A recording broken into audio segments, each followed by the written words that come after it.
A very good evening, everyone. We're so happy you're joining us this evening for this program, New York Movement of Contemporary Native American Art with David Martine. I'll be introducing David shortly, but if this is the first time you are joining a village preservation program, let me tell you a little bit about village preservation. My name is William Roca, and I'm the Director of Programs here at Village Preservation. We were founded back in 1980, and we work to document, celebrate, and preserve the special architectural, historic, and cultural heritage of Greenwich Village, the East Village, and NoHo.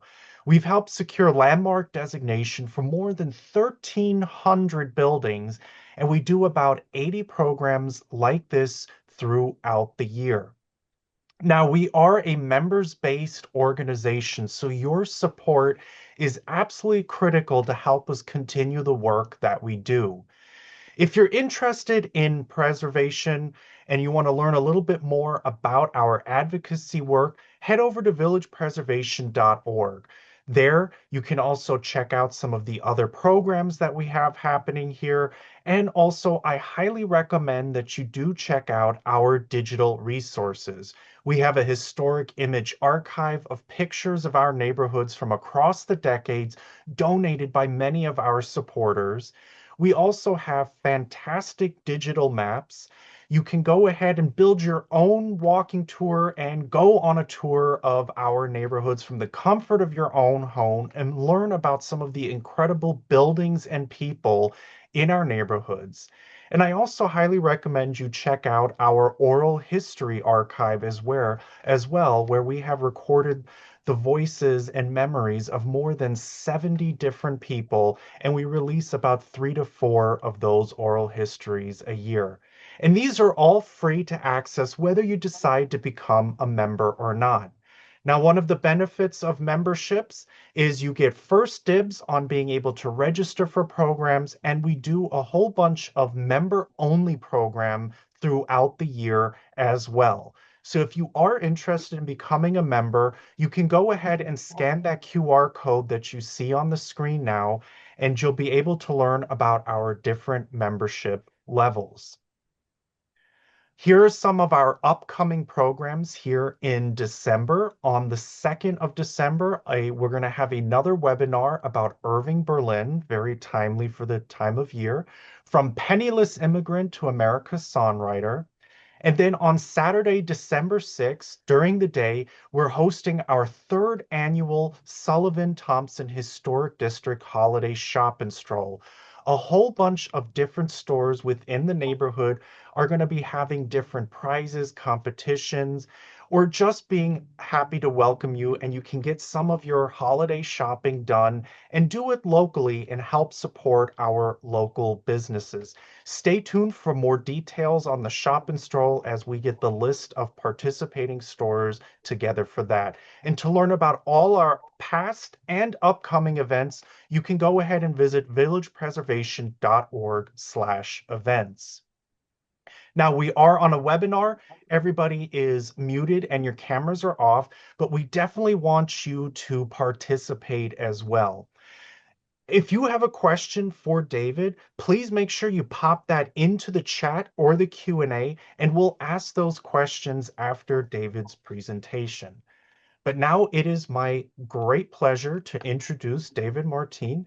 He's the author of No Reservation, New York Contemporary Native American Art Movement, which documented the history of contemporary Native American artists in New York, both performing and visual. He's an enrolled member of the Shinnecock and Montauk Nations with documented Fort Sill, Warm Springs, and Chiricahua Apache heritage. He's also a village artist, educator, and curator, and continues to live part-time on the Shinnecock Reservation in Southampton, New York.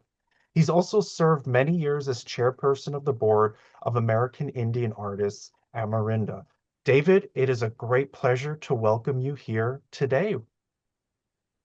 Thank you so much, William. Good evening, ladies and gentlemen.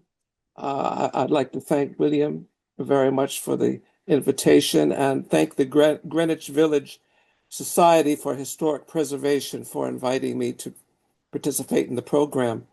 Um, it's a great pleasure to talk a little bit about our history. I'm the curator of American Indian Artists Incorporated. Uh, we're subject of tonight's talk is the New York Contemporary Native American Art Movement, which is the largest documented Native art movement outside Santa Fe, New Mexico. And the key feature of the movement is diversity. Just as New York City is so diverse in terms of people, cultures, and businesses, this also extends to the contemporary art forms of the Native American people who came to the city over the entirety of the 20th century and before, of course, all the way up to the present moment. As we know, the different genres that were represented by the Native people who came were primarily visual, performing, literary, and media. And those are the four types of art practices that AMERINDA, in its mission, wants to promote to a broad audience. The fact that we exist, we want to bring recognition to many of these artists that came to New York City from many tribes around the United States in the four major practices of performing, literary, media, and visual. My organization, AMERINDA, American Indian Artists Incorporated, is going to be celebrating its 40th anniversary next year. We're very proud of the fact that since 1987, we've been the only Native American community-based professional arts organization offering encouragement and support to hundreds of emerging and established Native artists in New York State, primarily, of course, in New York City. And the enduring strength of the relationship between AMERINDA and many of these Native artists enables us to effectively continue advocating for Native artists and the community's needs. AMERINDA's mission, as I said, is to promote the Indigenous perspective in the arts to a broad audience through the creation of new work in contemporary art forms, visual, performing, literary, and media. American Indian Artists was established in 1987 by Diane Frere. She's Osage Cherokee. She's the founder and director who came to New York City following the social justice movement of the time and created the only multidisciplinary arts organization of its kind in the United States and basing it in New York City since 1987. We have a lot of our constituency for many years was in the Northeast region, giving voice to and elevating traditional and contemporary Native American art and to raise the awareness in the New York City art mainstream of Native contemporary artists. And many of these artists can be traced to our work at AMERINDA.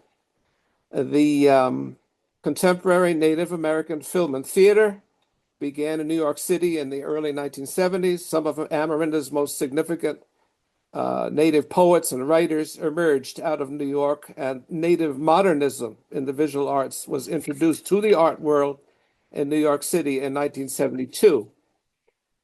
In this presentation, I'll cover four main points. As I said, visual, Native American history and the visual arts, performing, literary, and media. So let's begin. First, next slide, please. Okay, as this shows you our current location, located at St. Nicholas of Myra, Carpatho-Russian Orthodox Church. We've been here for approximately 13 years, I believe. And we have an office here. And our mission, also as pertaining to New York movement, is that we are currently the stewards of the New York Native American art movement. And we're based here. We have a small office. We do not have any public facility. We don't have any gallery or theater.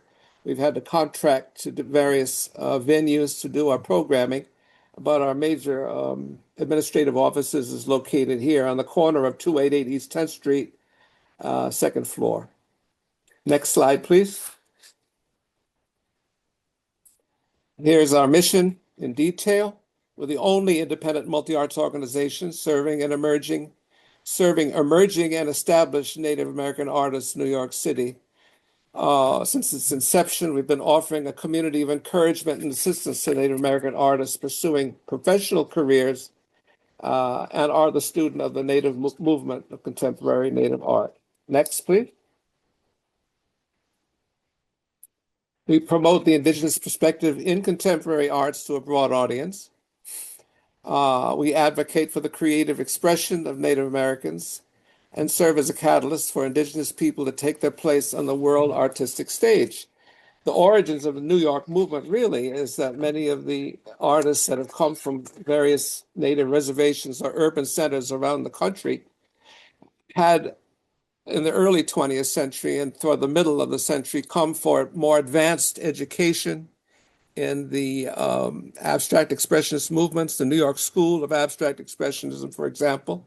They wanted to study the newer forms of visual art and so forth in various colleges, such as the Art Students League and so forth.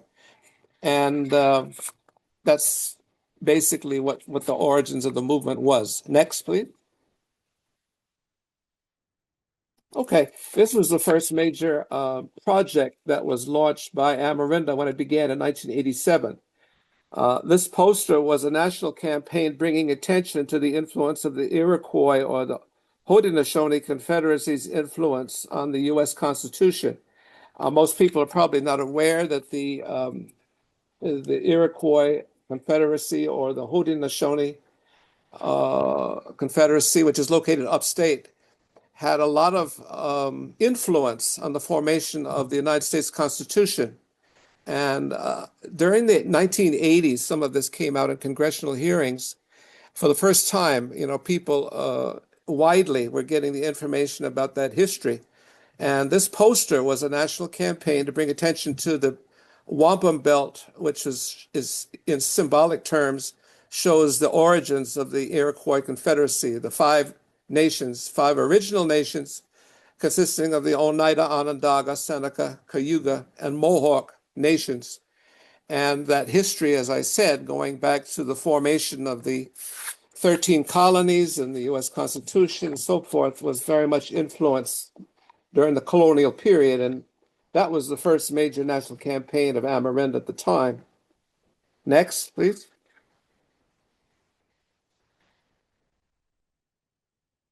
So AMERINDA began as a group of Native artists responding to the missing or erroneous images of Native and Native culture in the mainstream media. The first project was launched. It was an award-winning print and television public service announcement published in 2 major national magazines, national broadcasts, 3 networks, and cable. Next, please. This shows you some of the programmings that we provide, some of our services to our clientele, which have been hundreds of Native artists now since 1987. We maintain an archives art collection that have been acquired largely through donation.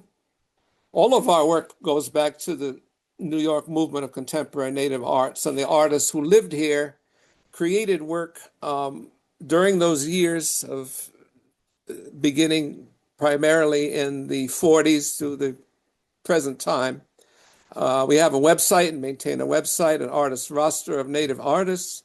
We do personal consultations. We participate in panels. We've originated work through programs, fiscal sponsorship, and social media. Next.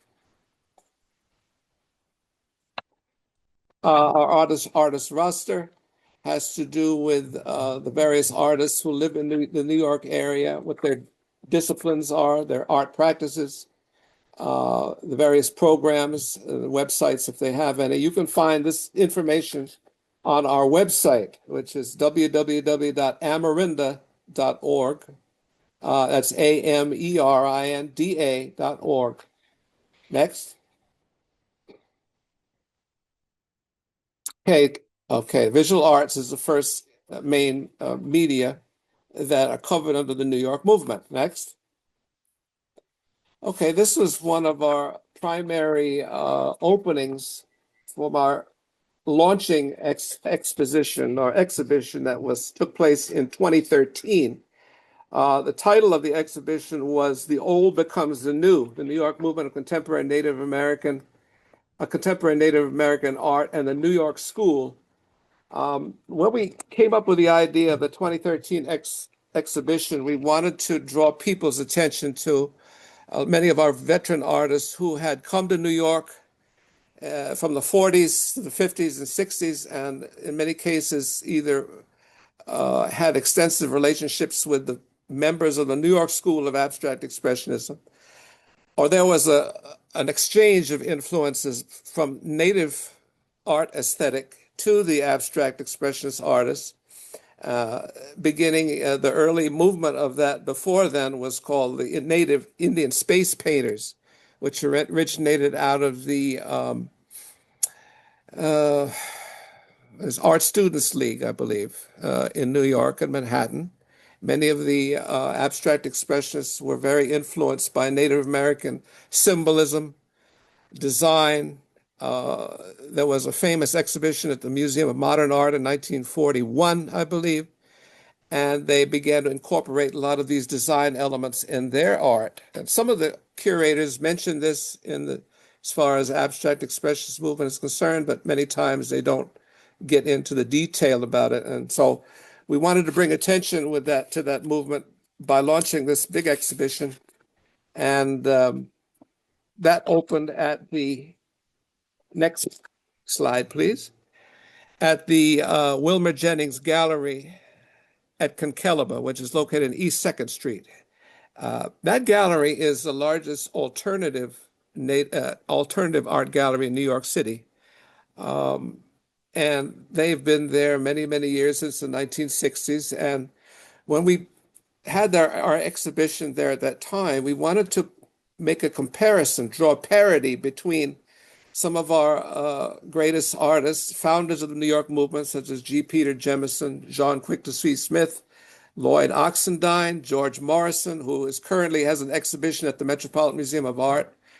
And we wanted to show their influence and their connections, their relationships with people like Jackson Pollock and Robert Rauschenberg, and a lot of these people in the abstract expressionist and pop art movements, put them on the same walls and visually see them side to side so that people can realize there was an early connection with native aesthetic and the native artists themselves. And that 2013 exhibition really launched the recognition of our New York movement. Even though it existed many, many years before this time, we really wanted to put it on the map, launching that exhibition. Next, please.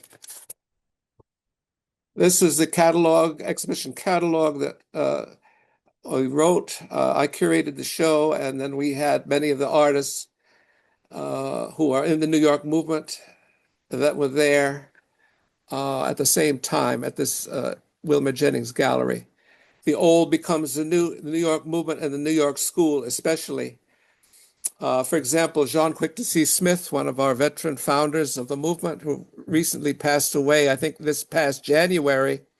She had studied quite a bit with Esteban Vicente, who was one of the members of the New York School, I believe, of abstract expressionism. And we were able to put her work right there next to Vicente's work on the wall. You know, a lot of that sort of thing had not been done before. But we really wanted to draw attention to some of these artists and their connection with American modernism as a whole, you might say. Next. This is another exhibition catalog that again draws attention to the large selection of artists who came to New York. Many of these people, such as Jason Lujan, Lorenzo Clayton, Pena Bonita, Diane Shenandoah, Mario Martinez. These people are from various tribes across the United States, but their expertise is the American modernism, whether it be influenced by the abstract expressionism, minimalism, pop art, and so forth, bringing the symbolism, color, and general approach to visual art uh, showing influences from their traditional cultures as well. Next. Okay, this is yet another collection catalog vicariously through you. This was at the Wilmer Jennings Gallery in 2011. Um, every time we do an exhibition, we always want to do a written catalog to accompany the exhibition, so people get little of the art history and some of the depth as far as the art movement is concerned and the background of Native American art. Because back in the 1980s, for example, many of these contemporary Native artists in New York, primarily painters, they were having trouble getting exposure in many of the art galleries in the city because the curators, they didn't understand the work. They didn't understand the relevance of it or the meaning behind it. So either through the exhibition sponsored by our organization or the American Indian Community House Gallery, those are the two main venues that have provided exposure for many of the Native artists who came through many of these years of the 20th century. Next. Okay, this is one of our founders, Lloyd E. Oxendine. He was a Lumbee from North Carolina. He came to New York City back in 1960s, I believe, went to Columbia University. And he was really the primary founder of the movement. He did a lot of research and tried to come up with the idea that Native Americans could paint in any style, in any use any patterns, any visual imagery that they wanted to, and it would be authentically native. If they were, his idea was that if it's a native person has done it, it's Native American art. It didn't have to be stereotyped. It wasn't a pigeonhole type of thing. It could be complete creative freedom. That was something that he wanted to enunciate as far as the New York movement is concerned. He was very well known because he wrote the first explanation of the New York movement that came out in 1972, I believe, at an Art in America magazine. First Native American to write as a curator to write an examination in depth of the so-called New York Indian artists. It's called 23 Indian artists at the time was the label of that exhibition, that article, and he really began to enunciate in its basic form what the New York movement of Native art was. Next. This is some of Lloyd's work. As you can see, he was very much taken with contemporary Native art patterns, styles, multimedia work. His work could be political. A lot of the Native artists, even right now, either want to incorporate Native, more indigenous symbolism from their traditional cultures and incorporate things that are up to date in terms of commercial imagery, multimedia style, all the current movements, and assemble them together to create something new and yet be totally native, have that Native American aesthetic to it that is really unique. And he was one of the he opened the first Native American gallery in New York. It was called the American Art Gallery. He wanted Native American art to also to be accepted in the broadest sense as one in the canon of American modernism as a whole. He just didn't want it to be pigeonholed and appreciated and as to be set aside in its own niche. He wanted to have it appreciated in the larger aspect of American modernism as well. Next. Here you can see some of his work. It's very expressionistic, shows the characteristics of Dadaism, expressionism with a bright color, pointillism. This piece is called Beaches, and it was done, I think, in the early mid-1970s. Next. This is an untitled painting by Lloyd showing the elements in a way of Cezanne, for example, flattening the picture plane. Realism combined with expressionistic bright colors. Sometimes you have symbolism relating to nature, to wildlife, animal life. These are aspects that go back to the traditional culture and philosophy of the Native American.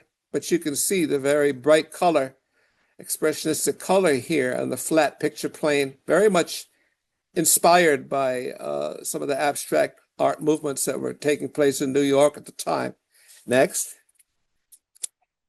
This piece was utilizing an iconographic image, transforming it into an expressionistic rendering. It has irony, humor, and political protests in it. There's a lot of irony and humor in Native American art, not only in visual art, but also in theater, which also began in New York City. And this is a classic example of sort of this biting, ironic humor that some Native American contemporary art has. It's giving a political viewpoint or a viewpoint on society from the Native viewpoint, from the Native point of view, but it incorporates, the contemporary visual language of abstract or expressionistic art as well. Next. This was one of Lloyd's mentors, Theodoros Stamos. He knew Lloyd personally, and he worked with him. So we were able to get a painting of Stamos right alongside of Lloyd's piece in our exhibition in 2013. Of course, Stamos is one of the irascibles, as they call it, of the abstract expressionist school, with Pollock, Willem de Kooning, and Mark Rothko. So he was a mentor of Lloyd, and he helped to create his version of a modernistic style. Next. Oh, this is the cover of that exhibition, showing the exhibition 23 contemporary American Indian artists. That was an article written by Lloyd in 1972. That was really groundbreaking because it was the first time a Native American curator had written about contemporary Native American art. And again, contemporary art being separate from the more traditional arts of beadwork, pottery, blankets, jewelry, things that are more conceived of as being the only type of Native American art there is.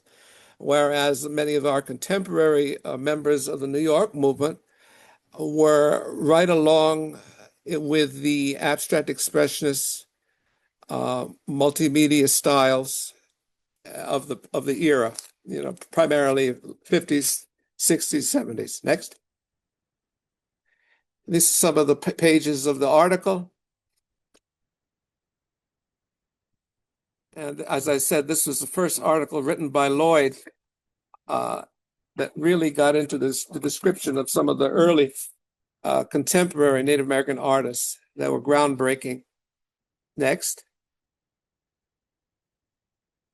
You can see this piece here showing the flag, the idea that Native Americans in the past, what they went through, the tragedies of the past, and the fact that we're still here, still alive, cultures are surviving all these hundreds of years later after European contact and so forth. Next.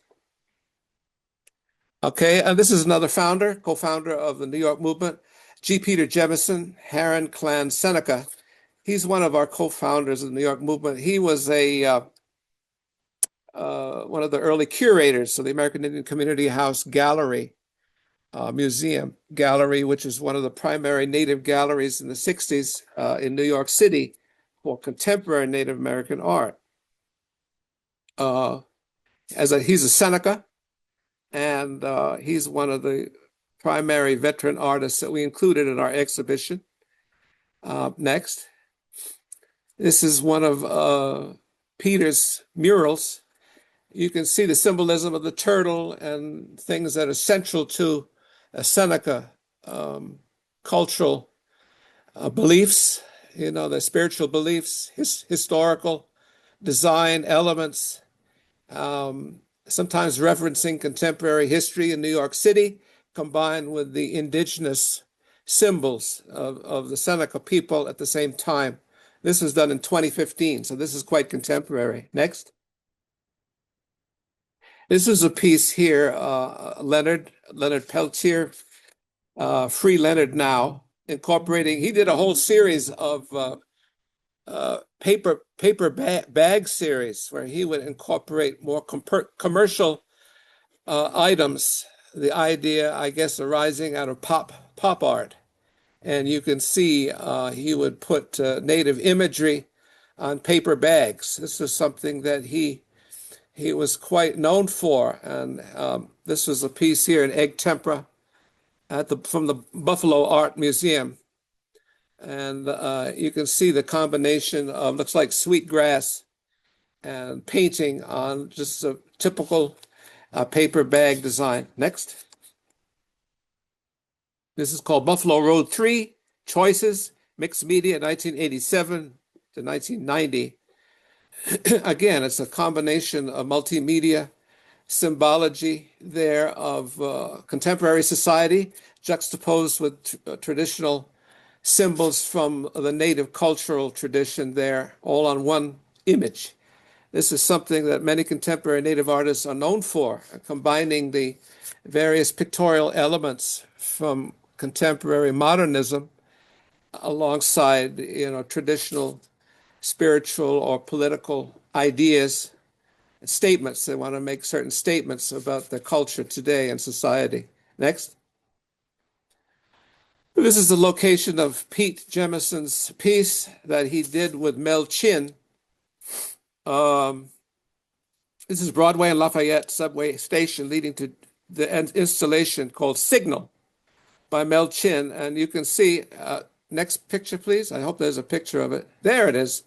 If you go down to the subway station, you see this design on the tile. This is influenced by the Iroquois wampum belt, which was the original type of material that was put together out of quahog clamshells, and they were worn as actual belts. But the symbolism, the pictographic symbols, have a lot to do with traditional history of the Seneca or Iroquois people. And in this case, the signal refers to sending out information in the form of a fire signal or a long-term message that's being sent. So this is a permanent installation over there at Broadway and Lafayette subway station. Signal. Mel Chin has also contributed work to Pete's work. Next. There you can see this piece is Mel Chin's work. It's referencing a signal fire. So this is a metal piece in multimedia that is drawing the comparison with a campfire, let's say. And then you can see the figures of a person, the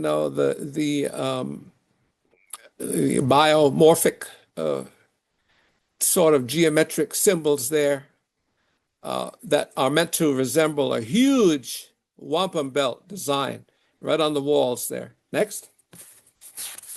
Okay, and this is a famous person, Leon Polk Smith, Cherokee, co-founder of the movement. He was very famous as one of the originators of minimalism and the hard edge technique. Leon lived here in the city for a while as well. And he was known, he was very much appreciated as being one of the founders of minimalism and hard edge work. And I think his foundation is out on Long Island, located today. Next. This is one of Leon's pieces. Leon Polk Smith, you can see, is called Constellation 12 Circles. We were able to get some of Leon's work in our exhibition in 2013, again, to draw attention to the connection with the larger aspect of American minimalism and modernism. And one of the things that Leon brought to his work was the color, the approach to the canvas and design approach that he had, which was a way of combining his indigenous sensibility, cultural sensibility to the work. And I think you can find that in the design color choices and his approach to the canvas and his approach to the process of doing the work as well as part of his Cherokee heritage. Next. Here's a geometric pattern that might more closely resemble indigenous styles in a way. Inch Squares, number 3. This is located at the Hood Museum, Dartmouth College. But you can see here, this could resemble a beadwork or a geometric pattern that's maybe more something more familiar that people would think this might be more native or indigenous influenced in Leon's work. Next. This is another one from the Brooklyn Museum. We were very pleased to get work of Leon's work and put it in our exhibition in 2013. His work is all over the United States. We were able to get some pieces from the Parish Art Museum in Southampton, New York, and then other pieces. We were able to draw attention to his work. We're very happy to do so. Next.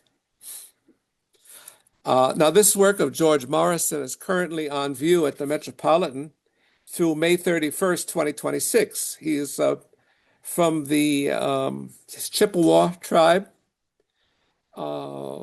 He was one of our founders, again, of the New York movement of contemporary Native American art. I think he came to New York in the 50s. He was very good friends with Franz Klein, de Kooning, Louise Nevelson, and he was bringing the idea of his environment where he was raised on the Grand Portage Reservation in Minnesota, the environment of the lakes and the forests. He drew attention to that in his geometric abstract shapes and patterns that you can see behind him. Next. This is one of his early pieces here. They sometimes draw a reference to the landscape and, again, some of the environment that he was raised there in the forests of Minnesota. But he was using some of the visual language from the early abstract expressionism and movements. This one actually this is from 1966. Some of the early so-called Indian space painters who preceded the New York school. This almost looks like some of their work. It's based on strong symbolism or created symbolism to be similar to native work. Next. This is some of his work that he assembled together of pieces of wood. It's a beautiful, beautiful mosaic sort of piece of driftwood he used to go to Provincetown, Massachusetts, and he would get driftwood to make his pieces, assemble them together. Next. It's another piece here. Next. This is John Quick to See Smith on the right, and we've got another shot from our opening in 2013 at the Wilmer Jennings Gallery in Kenkeleba. Next. This is John Quick to See Smith's work. Incorporates symbolism, political statements, irony, abstract expressionists, some of the visual language there of modernism combined with, multimedia, collage effects, and so forth. Next. You can see some of this work at the Garth Greenan Gallery, by the way. That's one of the major galleries here in New York right now that's handling contemporary Native American work. Next.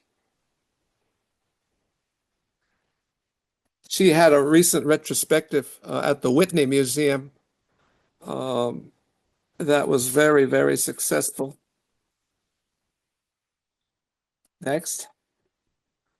Okay, now we're going to go through, that was visual artists, so we're going to do some theater really quick and try to finish up quickly. Next.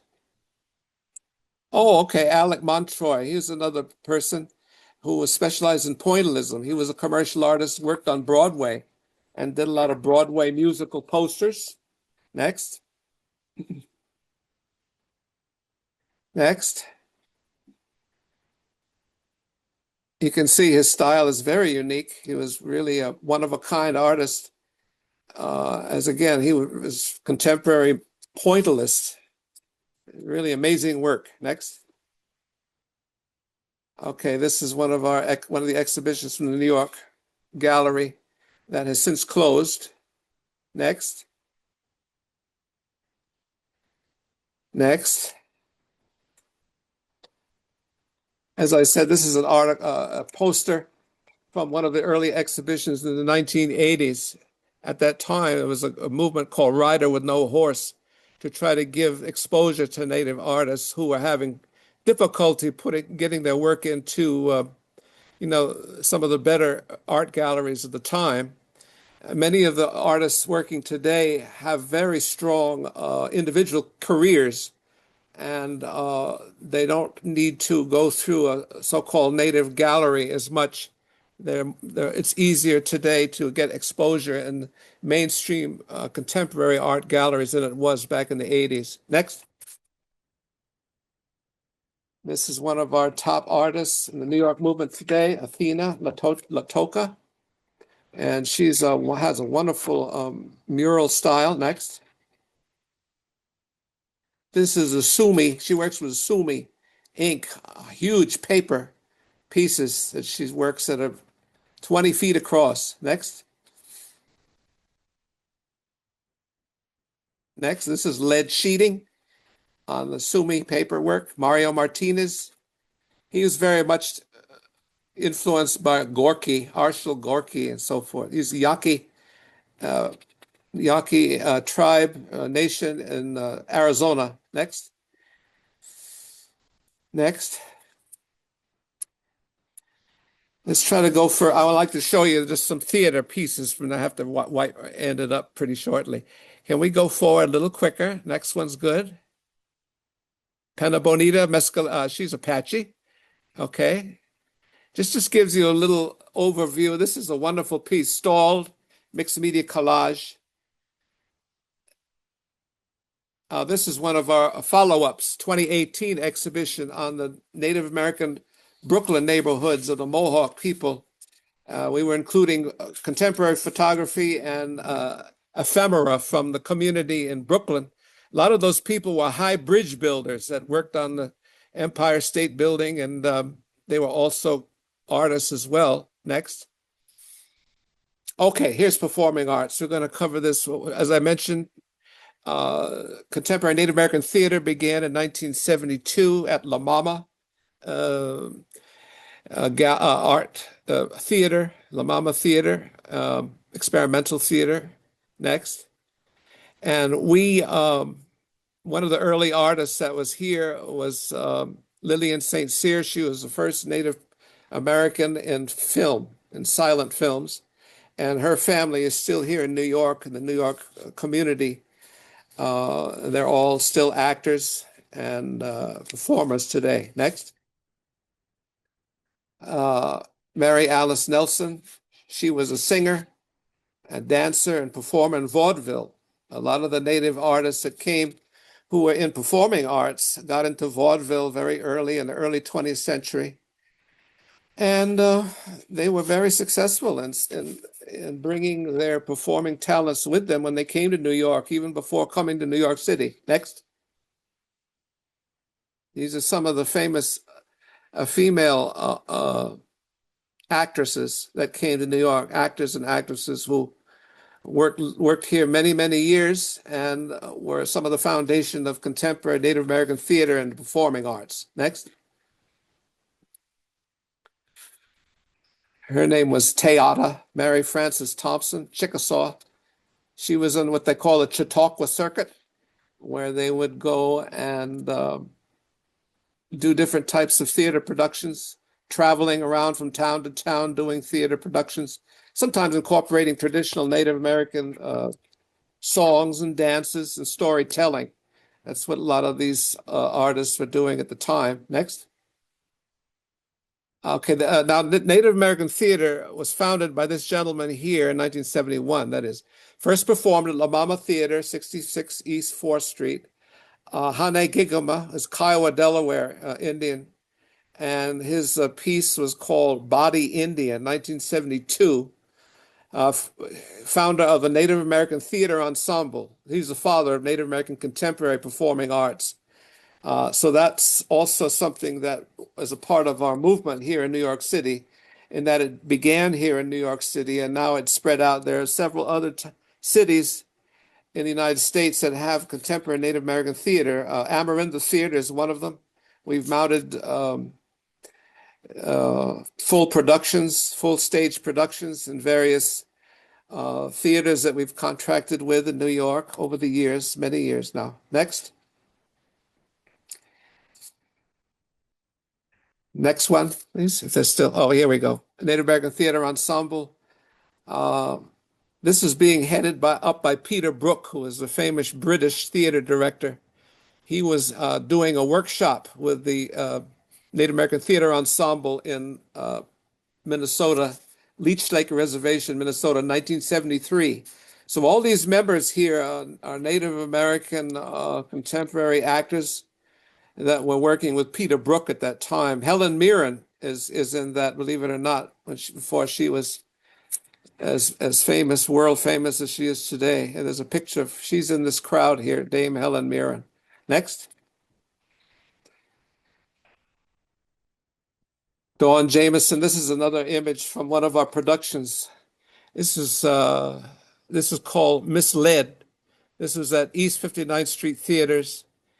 A lot of contemporary Native theater is based on traditional daily life, you know, the dramas and the experiences of just living lives today in today's society, and how tradition, you know, is incorporated in Native Americans' lives and dealing with an ordinary world today. Nothing that's stereotypical or nothing that has to be historical or overtly political. It's just always a part of the whole theme. And so this, I guess I'll end it here, because I know I've been asked to answer questions, and I want to do that pretty quickly before we run out of time. So, So we still have time, David. So, oh, we more do? than happy. Yes, please. Oh, okay. We can show you a couple more scenes of productions. The next one. Um, yeah, this is another one, a scene from Misled. This is, for example, this play dealt with a family, a Native American family, and their experiences dealing with a corporation who was trying to destroy some environmental site, I believe, and all of the tribulations that they go through dealing with trying to preserve some form of a natural, you know, area around maybe their reservation or where they're living. And they're having to adjust to, you know, the circumstance of having to fend off destruction, environmental destruction, for example. So this is a scene from Misled. Next. This is our poster. We always generate a wonderful poster. One of the things that we are known for also is doing Native American interpretations of Greek theater, you know, classical Greek theater from the Native viewpoint. And this is one here that the Trojan Women that we did very recently. And this is a wonderful interpretation of, as I say, the Trojan women from in a Native American cultural standpoint. This is in 2022. And this is something that you see much less, but we're noted for one of the few contemporary Native theaters that does classic theater interpretation. Next. This is another one. This is a funny one. During the height of the, during the height of when we had to be locked down and so forth, we couldn't do theater on the stage. So we did radio plays. And these were very interesting because they were something that could be comedic and yet tragic at the same time, you know, pointing out that, native culture has a way of pointing out the irony in experience, you know, general people's, again, the funny things that people think in terms of stereotypes of what they think Native Americans should do. So we had wonderful radio plays that we did rather than going on the stage at that time during the lockdown period. Next. This is another title from Misled, one of our wonderful plays. William S. Yellowrobe Jr. was one of our greatest playwrights. He passed away a few years ago. one of the most prolific and wonderful Native if you ever hear his name, William S. Yellow Robe Jr. He was a Native American playwright that his work is being performed in many places, and we were fortunate to produce a number of his plays here in New York City. Next. Louis Mofsey, he has an organization called Thunderbird American Indian Dancers. His type of performing arts is traditional song and dance from the tribal culture. And he and also AMERINDA have residency at the Theater for the New City on First Avenue. We've done theater productions there, and Louis and his group do a lot of productions there of his traditional Native American singing. A few times of a year, he has wonderful productions there. This is Louis Mofsey. He's Hopi Winnebago from Arizona and Winnebago, Nebraska. Next. This is Louis here when he was young, and his mother and sister. Next. This is a type of dancing there that's more of the traditional style. People might expect to see more than traditional contemporary theater, but this is also very much a part of Native cultural tradition as usual. Next. This is the Queens County Farm Museum powwow that Thunderbird American Indian Dancers sponsor. They have that every fall or late summer, the Queens County Farm. Next. Oh yeah, this is where we do our theater productions, or have in recent years, among other theaters in New York. And Louis Mofsey has his productions there as well. Next. This is a Spider Woman Theater, which is a theater ensemble of, it's the oldest feminist Native American theater in the United States. Gloria Miguel, Muriel, and Lisa. And they are Kuna Rappahannock Native women that have produced pieces for years, for 40 years, I guess, since the 60s, 70s, mid-70s. They've gone all over the world, and they do, their specialty, again, is biting, satire, irony, and comedy. And the Native Americans are not stoic all the time and serious. They also specialize in comedy and more of the lighter type of theater. And this is a very, very famous theater ensemble, Spider Woman Theater Ensemble. Next. And they also work out of La Mama Experimental Theater Club, 66 East 4th. Next. Another picture of Spider Woman, one of their many productions over the years. Next.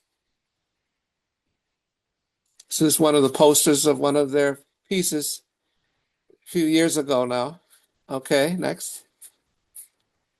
This is Bill Yellowrobe here, Assiniboine playwright, educator. He wound up being a professor of theater at the University of Maine, up in Maine, but he's originally from Montana, and he was one of the more prolific playwrights today. Wonderful work of showcasing Native American contemporary life, nothing overtly political, but very, very deep in terms of cultural tradition, how it affects, modern life today. Next. There he is again at an opening of one of his plays at the National Museum of the American Indian down in Washington, D.C. It's called Grandchildren of the Buffalo Soldiers. I believe Bill was a descendant, actually, of some of the Buffalo soldiers who were with the cavalry, U.S. cavalry back in the 19th century, and how they encountered some of my grandfather's people, Apache people in the Southwest, and also some of the Plains Indians. Okay, next. Maria Tallchief, she was, of course, with the prima ballerina in New York City. She was Osage. These people are all covered in our book, New York Movement of Contemporary Native American Art. She was also very known world over, of course, but many people probably were unaware that she was a Native American. Next.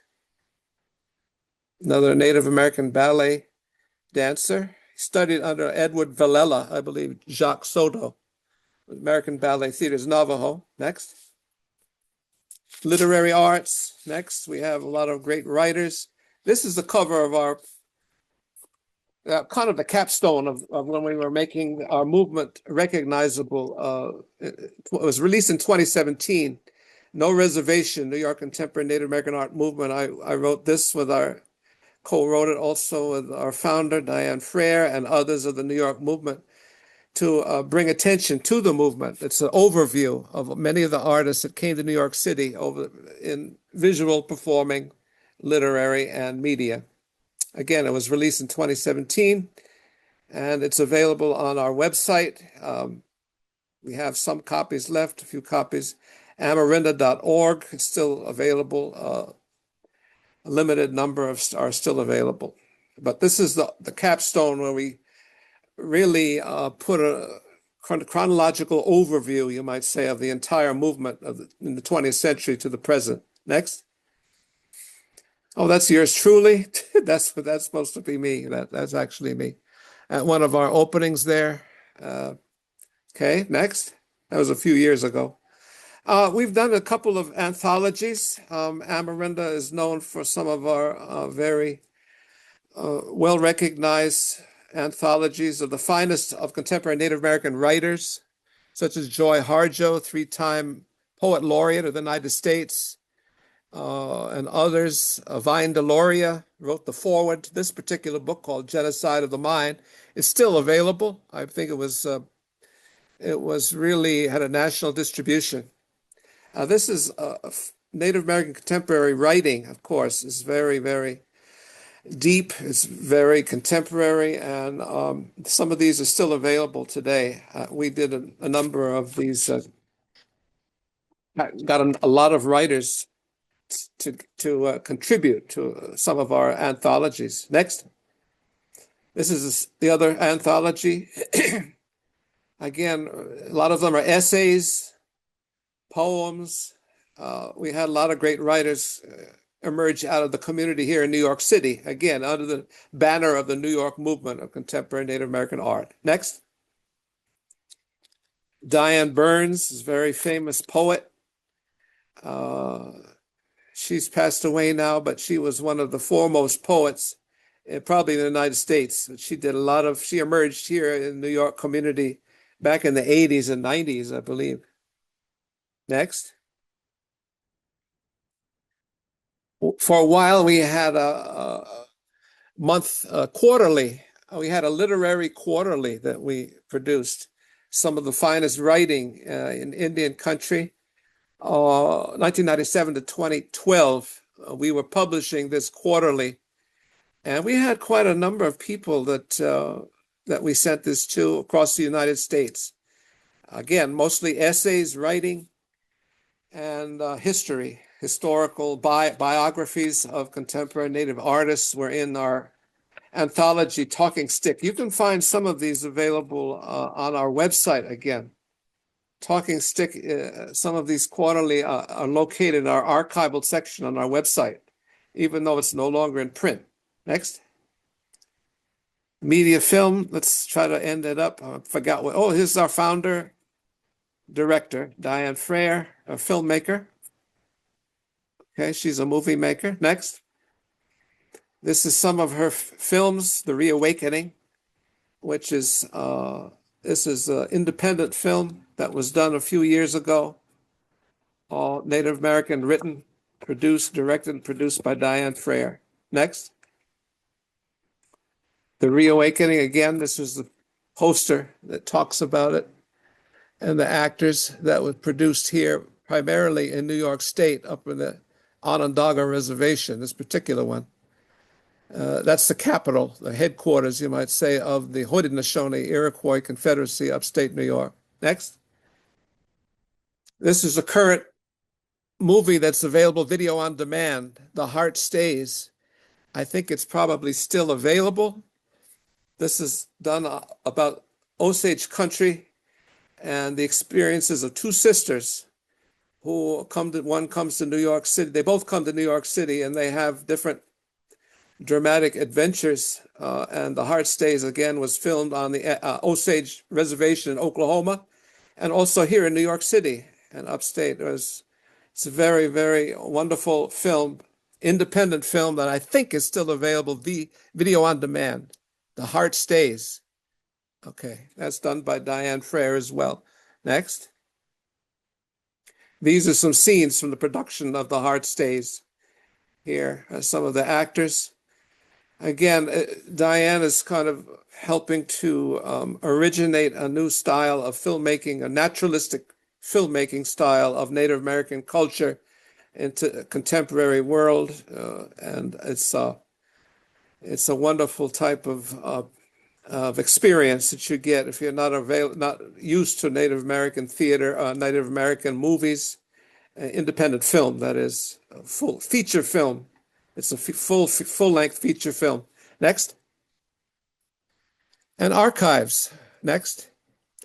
We have a collection that we're working to make accessible to scholars, youth, general public, people who are a lot of the artists that we've associated with over the years have created works that we've acquired in our own collection. So we're always working on our archives database and getting things preserved for posterity so that our culture, experience, and history here in New York City won't be forgotten or erased.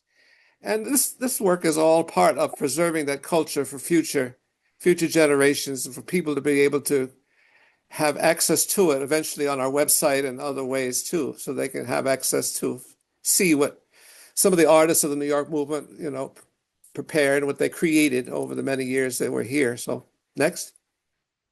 I think we're probably at the end. That's it. Happy to answer any questions if there's any time left. Thank you so much. All right, David, thank you so much. So yes, folks, if you have a question for David, you can go ahead and pop those into the Q&A or the chat. But I'll go ahead and get started. Thank you first for sharing this deep and wide breadth of different artists and art forms. And I think it's just wonderful for us who are connected to our neighborhoods to know what a rich tradition this has here. Now, one of the things that I found fascinating was you talking about, especially with the expressionist artists, how they all influenced each other. But one of the unique things is all these different artists from all these different nations from across the US coming here to New York. What were some of the ways that they maybe influenced each other and brought some different traditions or even just in the development of different styles of art because you have so many indigenous nations converging here in New York City. Right. I think there was kind of two centers of connection, if you want to call it that, to the people had in the community. One was the main one was for many years was first it was the American Art Gallery started by Lloyd Oxendine, who I mentioned was one of the founders of the movement. He's created an art gallery to put contemporary Native art in the context of American modernism, American contemporary art. So he didn't want to differentiate and say, Native American Art Gallery. He said American Art Gallery. He was one of the earliest people to make that kind of statement, to put Native contemporary art in a larger context so people could appreciate it in a kind of a broader way. Then he became a two-time curator of the American Indian Community House Gallery itself, which existed. It began in 1969 and it closed in 2015. This was a gallery that was in more than one location in the city, usually located in the downtown arts area here in Manhattan. And again, it was an art gallery where the artists of many tribes would come for many years, as I say, from the early 70s all the way up to the mid 2000s. And it was a social nexus, if you want to call it that, where the people got together, shared ideas, shared experiences of living in the urban life here in New York City, because many of them came from community area, a country, suburban, countryside, way out in the middle of places that were not urban centers. And when a lot of the native people came to New York, they had to learn how to survive and thrive in the urban environment. And they translated a lot of those experiences to the canvas. They created artworks that drew that inspiration from their own experiences sharing ideas between themselves, and social meetings and getting together socially, and like many of the abstract artists did, and they got together in various meeting places. They had, bars and things of that nature, or they met in their homes and they exchanged ideas. Then they went to schools like the Art Students League, or they went to Columbia University. They met in various places to learn more of the contemporary techniques, in colleges and in schools that they had no exposure to from where they came. So all those contributed kind of to a melting pot of ideas between them. And and over time they encountered these people, who started this abstract expressionist movement, and they knew them, many of them personally. They enjoyed being together, and in the early years of the abstract expressionist movement, they expressed the idea that they were influenced by Native American designs and things of that nature. But that type of recognition came and went. Some of the curators and critics and gallery owners, they may or may not have been that interested in talking about where the indigenous influence of the design aesthetic came from. They knew maybe that they were trying to create something that was not European anymore. They were trying to get away from the European ideas. They wanted to create an American modernism. Sometimes they knew that and expressed the idea that they were influenced by maybe Native American designs, but not always.